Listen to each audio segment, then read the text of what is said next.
contigo desde el corazón por haber contado conmigo para esta ocasión.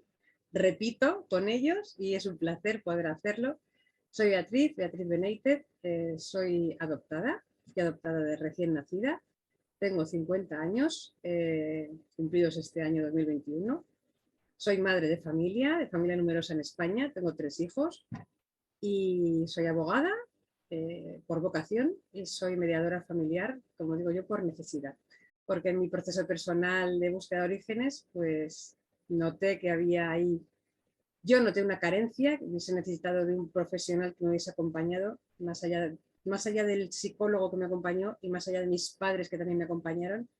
Me faltó ahí algo que yo no lo he inventado, que ya existía, y lo que hice fue pues formarme a posteriori y aplicarlo a esta faceta de la mediación, que es la mediación en adopción y en búsqueda de orígenes en particular.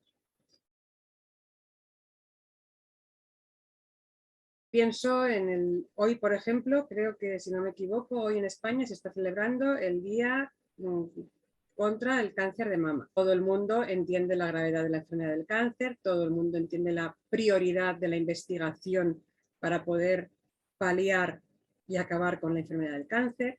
Nadie lo cuestiona. El Día del Padre, hay quien lo cuestiona, pero mayoritariamente el Día de la Madre, lo mismo, se cuestiona especialmente por cuestiones comerciales, ¿no? Entonces, el Día del Padre y el Día de la Madre, pues se ha inventado el Día de la Familia. Ya en el Día de la Familia ya nadie puede cuestionar, porque todos pertenecemos a una familia, algunos a varias, ¿vale? Y ahí entramos ya en la adopción. La familia adoptiva es un tipo de familia, claro que es un tipo de familia. Entonces, si queremos ser inclusivos, que está tan de moda, y queremos dar visibilidad a la diversidad del tipo de familia adoptiva, podemos incluirnos a celebrar el Día de la Familia. Entonces, ¿por qué hay que celebrar un día además sobre el Día de la Adopción? A mí me produjo cierto rechazo, sinceramente. Me produjo cierto rechazo porque no entiendo muy bien qué hay que celebrar en una adopción. Que se ha constituido una familia, sí, vale, se ha constituido una familia, pues se ha constituido una familia porque ha habido una personita que ha perdido la anterior.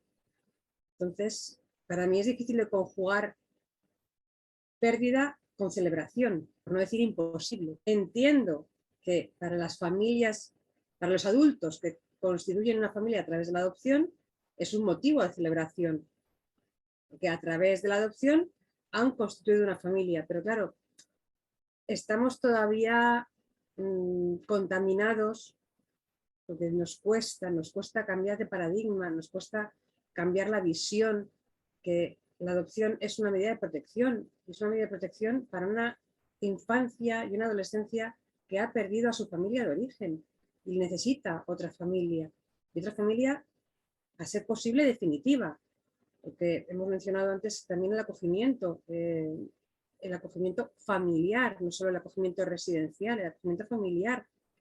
Está probado científicamente que lo que más necesita un ser humano es convivir con familia. Y si no puede ser su familia de origen, pues que sea otra familia sustituta. Y dentro de las familias sustitutas, pues que sea, al ser posible también, una familia lo más estable y lo más definitiva posible.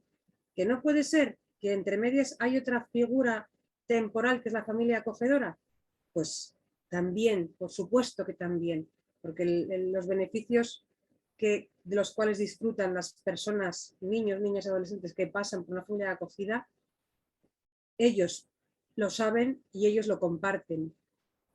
Y los que pasamos a una familia definitiva y adoptiva, pues bueno, pues algunos lo compartimos desde un plano de una vivencia positiva y otros lo comparten desde un plano de una vivencia negativa, de sufrir el secreto, de sufrir la discriminación, de sufrir la violación de sus derechos elementales, como el derecho a la identidad, por ejemplo. Entonces, pues bueno, pues como en todo, hay historias positivas, historias negativas, historias turbias, historias transparentes.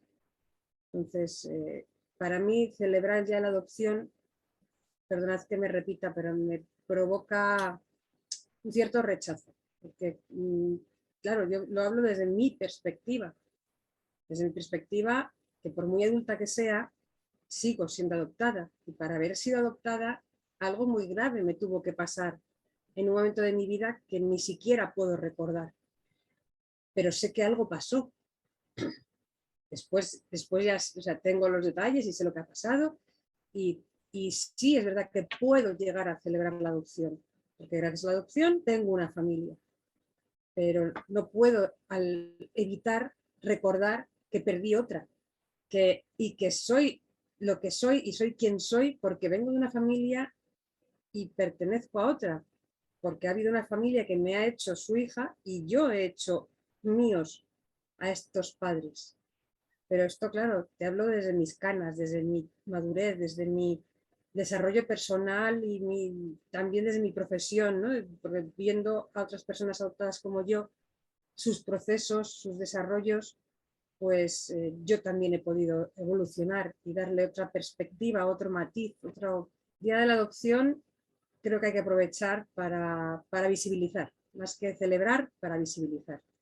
No sé si es la intención o no, pero creo que es la que tenemos que tener. No sé si la intención original es esa, porque recuerdo haber leído el origen del día de la celebración de la adopción y tal, y no me convenció en absoluto. Entonces, pues eso, aprovechando que ya está hecho, más que criticarlo y más que abolirlo, pues vamos a reciclarlo y vamos a darle otro sentido, ¿no? Vamos a darle visibilidad a una realidad como es las familias adoptivas, los niños que necesitan una familia y que sea una familia lo más estable posible.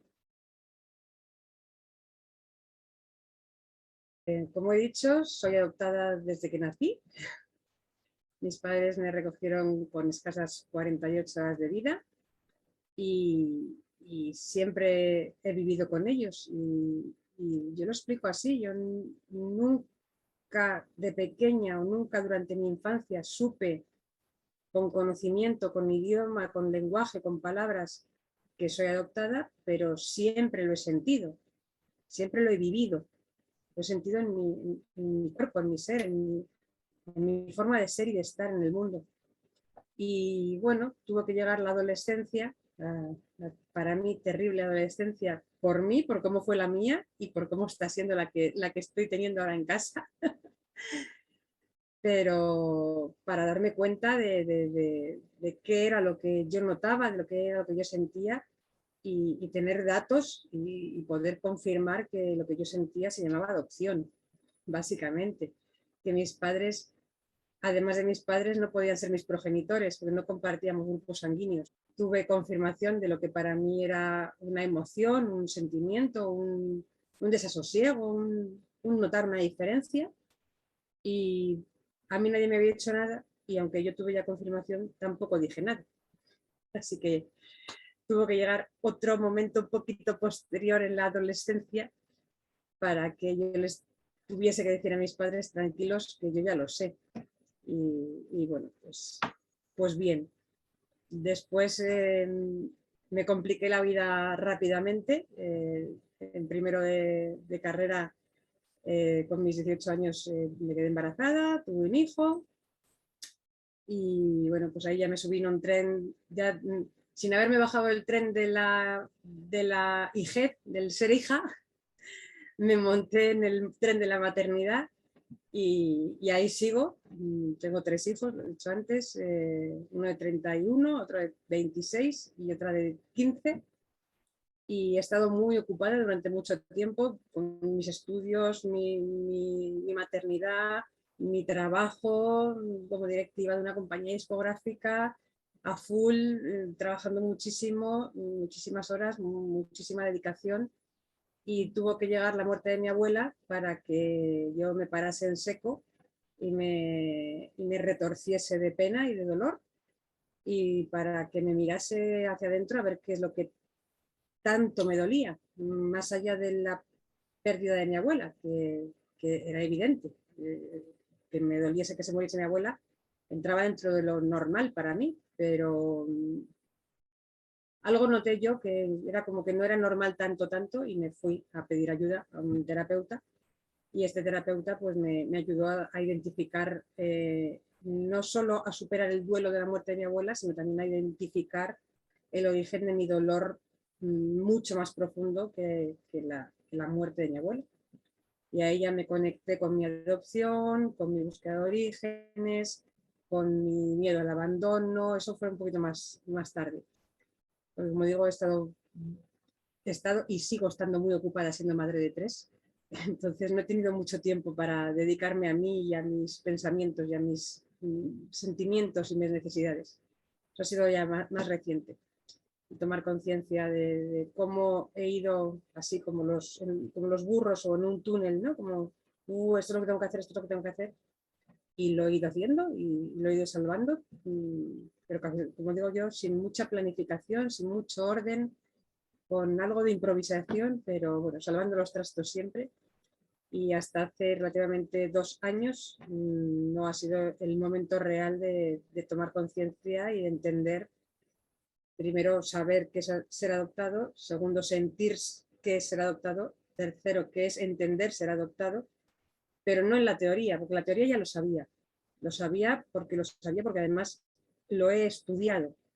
Además, eh, he hecho un máster en protección de infancia, he estudiado mucho. Entonces, en la teoría lo sabía, pero no me había puesto el espejo delante de decir, y de esto que ya sabes, ¿qué es lo que ves en ti?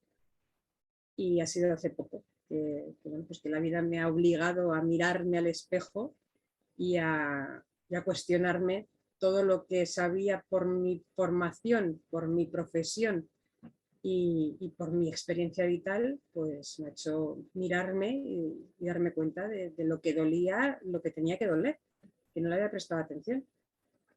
Y bueno, eso me ha supuesto pues, volver a terapia, por supuesto, volver a pedir ayuda para poder gestionar esto y una vez más, pues con la ayuda adecuada, pues poder salir adelante y no solo salir adelante, no solo seguir en modo superviviente como venía estando desde que nací, sino además ya en modo resiliente de decir, bueno, esto es lo que te ha pasado y ahora a ver qué haces con ello. Esto es lo que te ha dolido, ahora qué haces con este dolor. Y he aprendido muchísimo, pero muchísimo, tanto como aquello de que el trauma no solamente te puede dejar congelado y en shock postraumático, sino que además una vez que consigues identificar el trauma y salir del shock, aparece el crecimiento postraumático y yo me considero que estoy ahí. Considero que estoy ahí. En este momento de mi vida, a mis 50 años, creo que estoy a tope de crecimiento postraumático. La historia de vida ya sabemos que empieza incluso antes de nacer, pero bueno, hay que dedicarle un tiempo para poder primero escribir la historia y segundo leerla, porque la historia a veces nos viene escrita, pero no tenemos las lentes para poder verla y poder leerla. Hay que ponérselas. Yo considero que a partir de hace aproximadamente 2 años es cuando yo estoy escribiendo los capítulos de mi vida. Hasta entonces, digamos que he ido transitando por una historia que venía más o menos escrita para mí. Siempre he tenido la sensación de estar siguiendo un guión del cual yo era la protagonista, pero no había escrito ni una sola línea de ese guión. Y estaba actuando como la actriz protagonista, pero sin haber participado. Y ya sí, ya estoy siendo la actriz, la guionista y casi la directora. A mi búsqueda de orígenes, lo he comentado antes, a mí se me manifestó la necesidad de hacer mi búsqueda de orígenes tras la muerte de mi abuela. Digamos que, igual que dicen que se pone en marcha un reloj biológico para la maternidad, pues a mí se me puso en marcha un reloj biológico para la búsqueda de orígenes cuando murió mi abuela. Era la primera persona de mi entorno próximo y conocido que trascendía de este planeta y el que ella se fuese me hizo pensar, ¿y del otro lado? ¿Están todos? ¿Falta alguien? cómo serán, cómo estarán. Y bueno, pues a raíz de eso me puse en marcha de forma activa a buscar.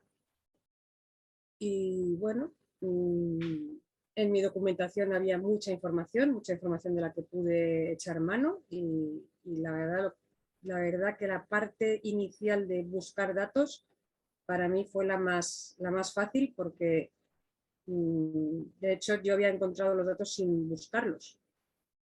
Y tan es así que como no los buscaba, tampoco les presté atención.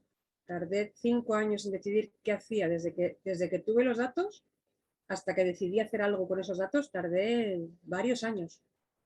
Además, me recuerdo a mí misma que como algo recurrente era algo que me rondaba en verano. Momento verano, trabajando en Madrid capital, mis hijos con su padre de vacaciones, mis hijos mayores con su padre de vacaciones, yo con mucho tiempo para estar sola, con mucho tiempo para trabajar y para pensar. Porque el trabajo en verano, pues sí, es trabajo, pero hay que ser honestos, es menos trabajo, suena menos el teléfono porque hay menos gente trabajando, tienes más tiempo para dedicarte a trabajar y como hay más silencio, pues también, aunque estés trabajando, tienes más tiempo de pensar. Y yo me recuerdo a mí misma en la oficina pensando varios veranos seguidos sobre y yo, y de dónde vengo, y a quién me parezco, y qué hago con esto, y cómo lo hago. Y bueno, pues fue una experiencia. La comparación puede parecer desorbitada, pero yo lo sentía así. Para mí, mi búsqueda de orígenes fue similar a mis partos en cuanto a nivel de, de sentimientos, de emociones, de vibración. Y me costó poder volver a mi rutina, a mi paz, a mi equilibrio. Ya estaba con ayuda, con un terapeuta y después de la búsqueda, del encuentro, de tener respuesta a mis preguntas, pues necesité un poquitín más de ayuda para colocar eso, ¿no?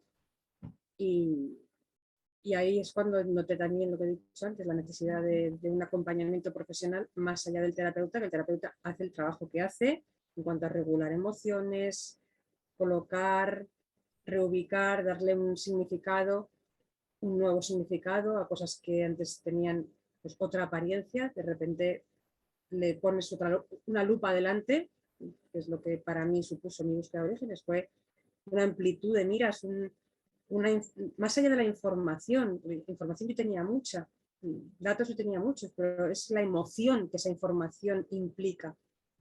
Entonces fue como una apertura, como si me hubiesen puesto un espejo, más que un espejo, como si hubiesen puesto una lupa delante. Y lo viese todo mucho más claro. Y gracias a eso también pude dar pues, otra dinámica, pude cambiar de profesión, en lo que se convirtió en la motivación para cambiar de profesión. Abogada soy desde que terminé la carrera y me colegié en el Colegio de Abogados. Y he ejercido de abogada en empresa, en otra empresa, ejerzo por mi cuenta, pero me he dedicado a otras áreas del derecho que no era la infancia, la familia, bueno, pues también necesarias, pero para mí no tan satisfactorias. Yo lo he explicado alguna vez.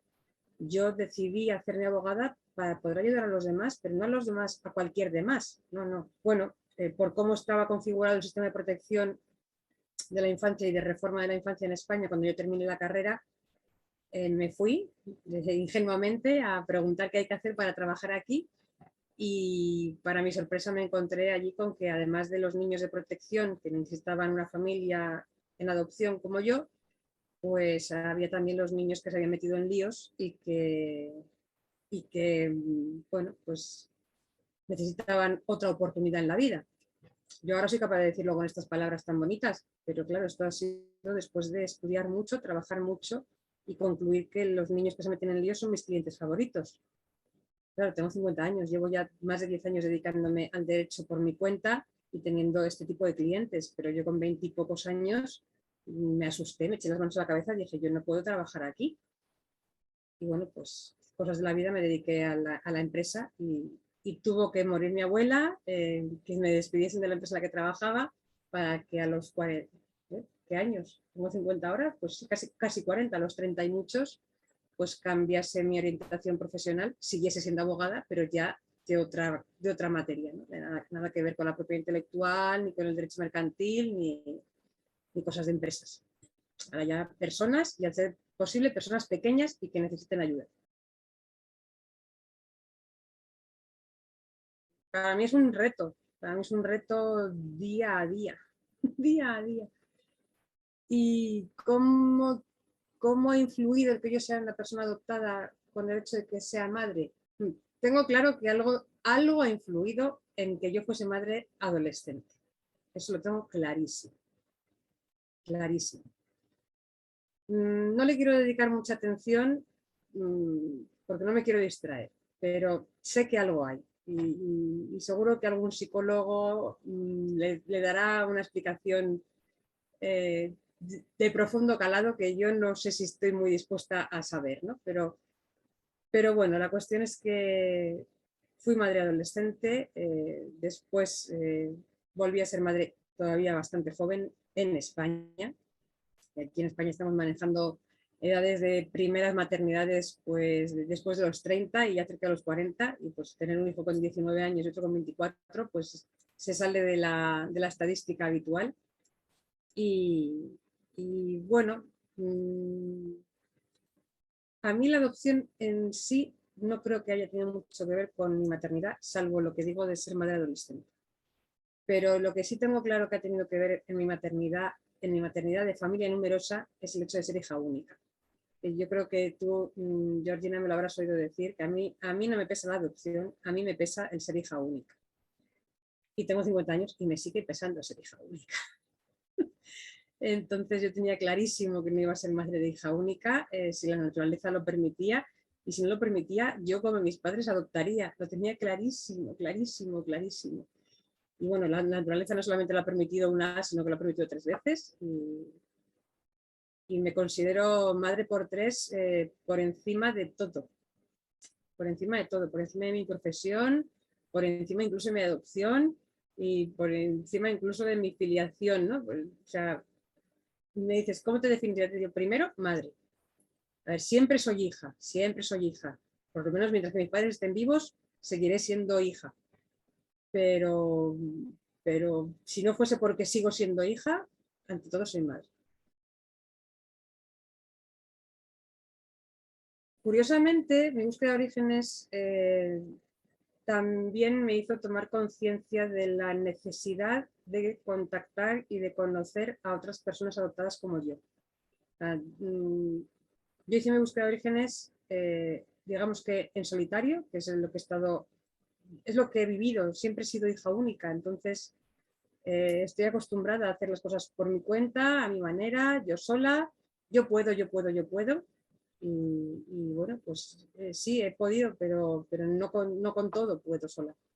Y, y una de las cosas para las que he buscado compañía ha sido precisamente para poder gestionar mejor el hecho de ser una persona adoptada, el impacto que eso supone en mí antes, durante y después, durante toda mi vida. Y poder compartir con otras personas adoptadas nuestras experiencias, nuestras vivencias, nuestros aprendizajes, nuestro crecimiento, nuestras caídas, nuestros errores, para mí es sanador. Para mí es absolutamente sanador. Y supongo que esta experiencia de compartir con otras personas la vivencia es común a cualquier persona que tenga una circunstancia específica en su vida. Y además, ¿quién no tiene una circunstancia específica en su vida? Me da igual que sea una circunstancia, por ejemplo, de una profesión. Hablar con un colega de tu misma profesión para mí siempre es agradable. Una circunstancia personal, o geográfica, vivir en un país determinado, en un barrio determinado, tener una afición, eh, si te gusta tocar un instrumento, pues poder hablar de lo que te gusta con alguien que le gusta lo mismo, para mí es muy enriquecedor. Pues un equipo, formar parte de un equipo deportivo, de fútbol, de natación, de hockey, de lo que sea, creo que somos seres humanos y somos seres sociales y somos seres gregarios, ¿no? Que buscamos el contacto con nuestros iguales, con nuestros similares. Entonces, ¿cómo no buscar a personas que como yo son adoptadas y poder enriquecernos y acompañarnos los unos a los otros? Tenemos nuestros momentos, nuestros baches, nuestras subidas, nuestras caídas.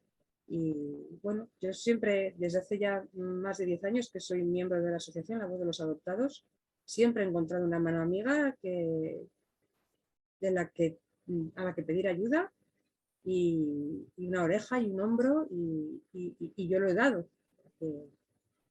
Creo que es fundamental el que las personas que tienen algo en común y más una vivencia que puede ser traumática o cómo no va a ser traumática como la adopción, pues que podamos compartir momentos, compartir espacio, compartir tiempo y seguir. Por último y para concluir, tengo que agradecer otra vez más a Contigo desde el Corazón en general y a Georgina en particular su confianza, su fe en mí casi, su generosidad, por su atención y por permitirme estar aquí con todos los que estén escuchando y viendo y disfrutando de, de la evolución, del aprendizaje y de su generosidad y de su atención y de su interés. Así que gracias de verdad. Hasta la próxima.